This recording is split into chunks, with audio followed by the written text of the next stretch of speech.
Linda wasn't making any, there was no indication they were going to leave at all. Really? And I had talked to Tanya more than once that I wasn't happy about the situation. Mm-hmm. So tell me how those conversations went. Well, I told her, I said, I'm not happy about this. I ain't going to live like this. Mm-hmm. I said, they need to go. I am here. I offered to cook her anything she wanted. Her mom, like I said, wasn't able to physically help her do anything. Yeah.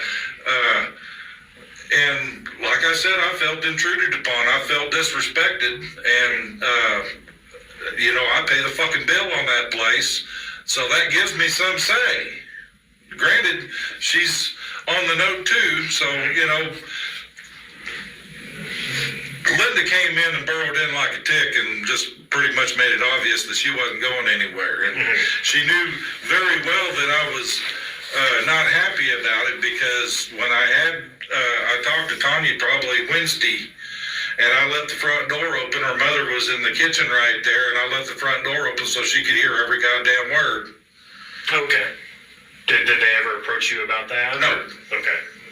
So earlier And Tanya just basically told me, basically she was just going to do what she wanted to do, and the way I felt just didn't matter. So kind of disregarded your feelings. Exactly. We're going to stay here anyway. Yeah. Okay. And like I said, I let it go for several days, knowing that my wife is hurt, and So tonight, when this incident happened, specifically, what led up to this? Well, I had gone out and visited some friends and went and had lunch and stuff. Okay. And when I come home, they were all gone. And I looked around the house, and it kind of looked to me like Linda may have picked up her stuff, like maybe she got the hint and left. Right, okay. And I was actually upstairs talking to my dad about the whole situation. And anyway, while I was up there, I see him roll in. And,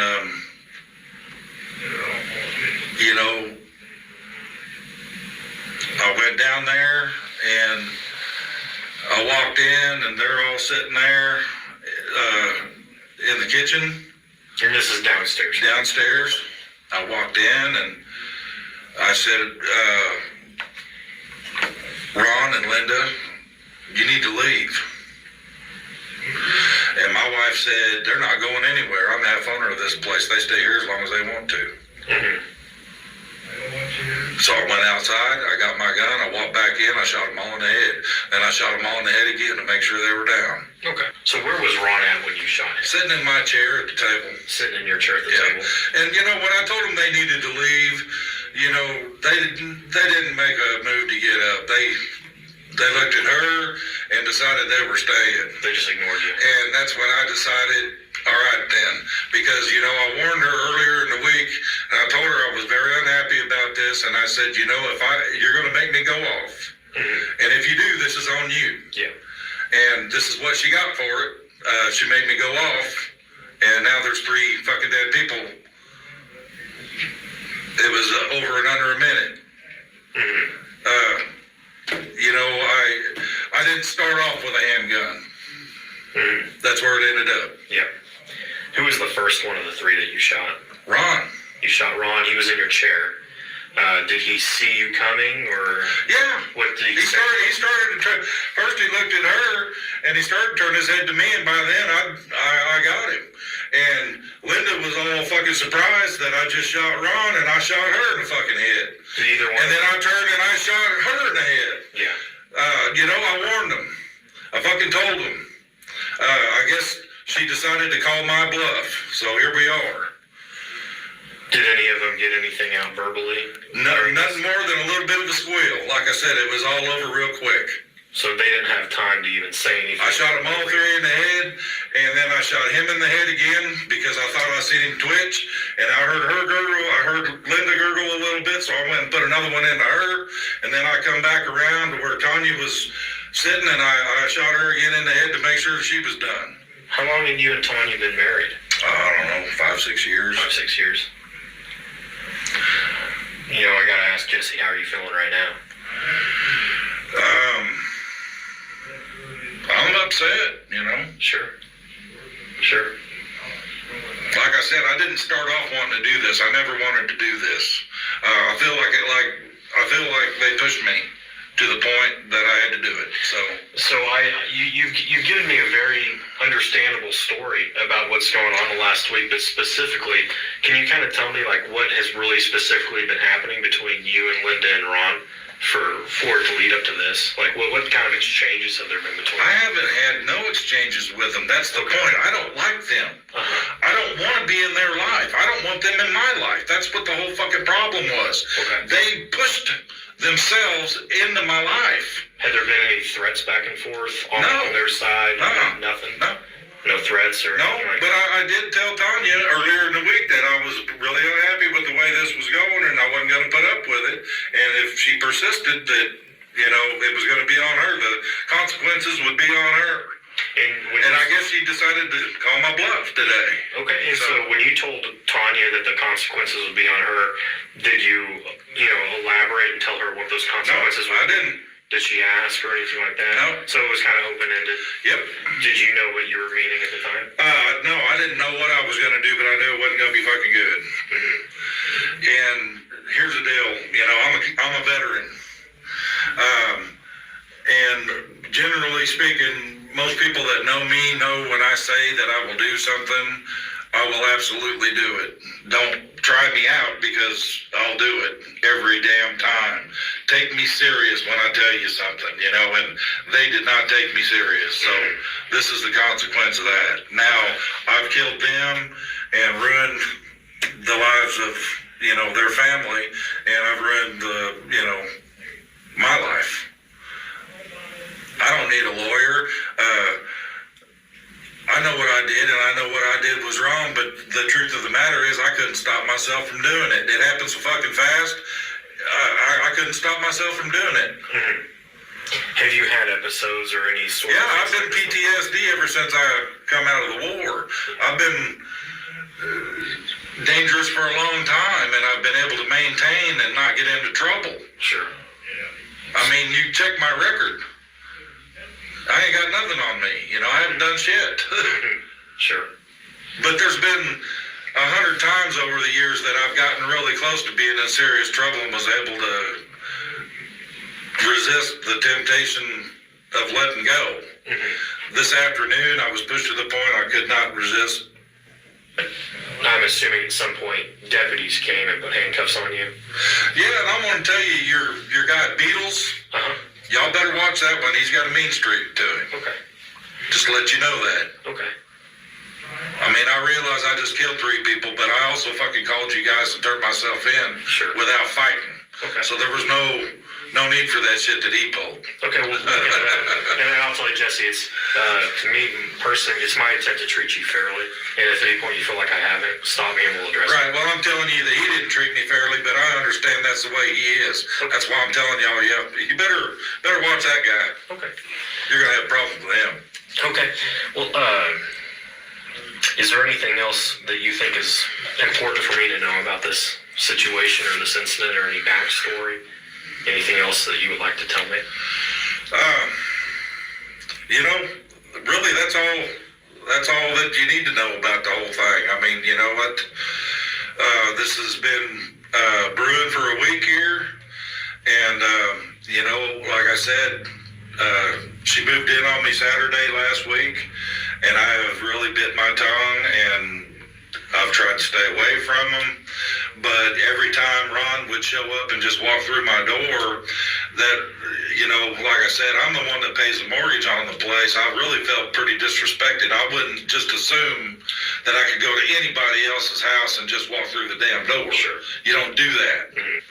If this is the way it's going to be, that these folks think that they can show up and walk in my door anytime they want to and have no regard about how I feel about them being there, I knew I wasn't going to put up with that. I can understand that. Not when I'm the guy that's paying the bills on the place. And like I said, it started out, I was trying to take it easy on Tanya because I knew she was in the process of healing and all that stuff. I didn't want to make it rough on her. Sure. But as the week progressed, it became apparent to me that Linda had no intention of leaving. Sure. And, Tanya had no intention of asking them to leave. So, yeah, the situation you described to me, it does sound incredibly disrespectful, them coming in the house like that. But I gotta ask, I mean, did you feel like you were in any type of danger physically from this? No. No. Okay. I didn't want to murder 3 people today, okay? I lost it, okay? I didn't have control over that. I know what I did was wrong. Sure, Jesse, this is the first time I had no control over it. I mean, when I snapped, okay?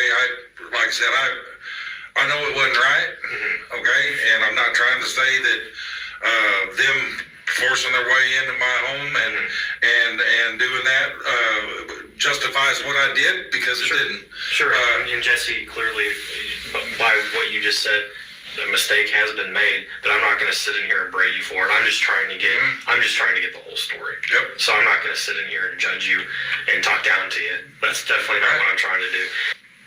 It wouldn't be a good idea for you guys to put me with anybody, because now that I've murdered 3 people, I ain't got nothing holding me back. Don't put me with someone. It's probably not going to be a good idea if you do that. Well, I can certainly. I'm telling you, I'm dangerous, and it would be a bad idea for you to do that. Okay. We'll make sure that message gets passed for them, because I don't want to see anybody else get hurt. Or I mean, like I say, I just killed 3 people, so another one ain't going to fucking make a difference to me now. Okay. But I can tell, though, that, again, we know a mistake's been made, but I know that if you could take this back, you would, right?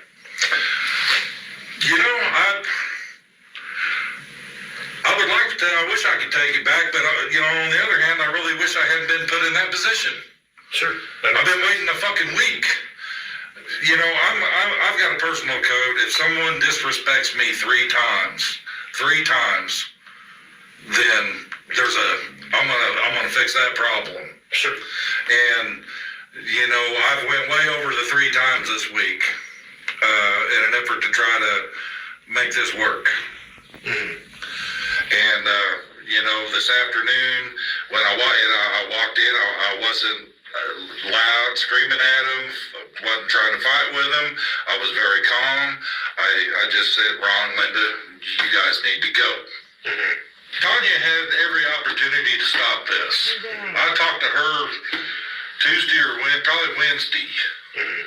And I told her that this shit, how unhappy I was, and that, I was about to pop about it. I was about to go off. I told her, I understand that she's here for your moral support.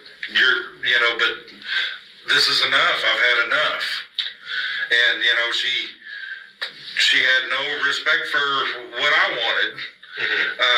Or how I felt about it.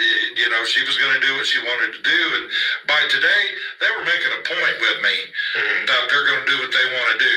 You said a few days ago, I think you might have said Wednesday, when you brought this up to Tanya, did she kind of tell you as much as she did today about how? Oh, she pretty much told me she's going to do what she wants to do. Yeah. Okay. And that's when I told her, you keep pushing this, you're going to get what you get when I go off, and it's going to be your own damn fault.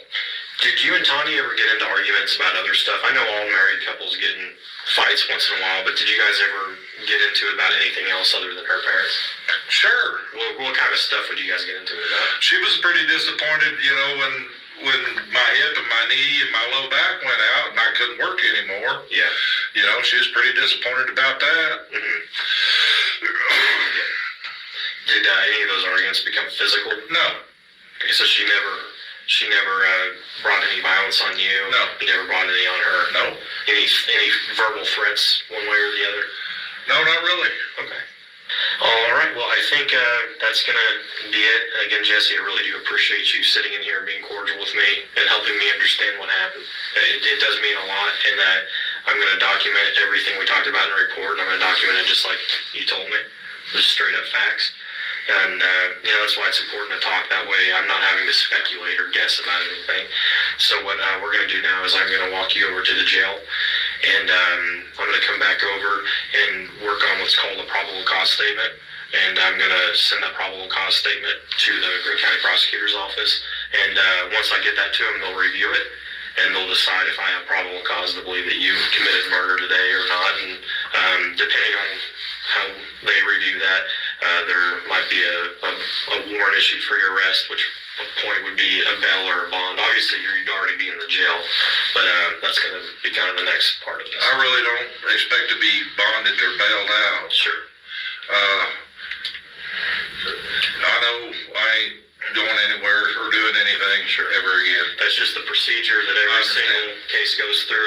Let's get on with it. You've been straight with me, so I just wanted to be straight with you and I appreciate it. and let you know exactly. Before we do go next door, did you have any other last minute questions? I don't. Okay. Well, I might end up taking you up on a future conversation if that's something that we think we need anything else. Otherwise, I'm going to step out one last time, put my stuff back on my desk, and we'll get you next door. Okay.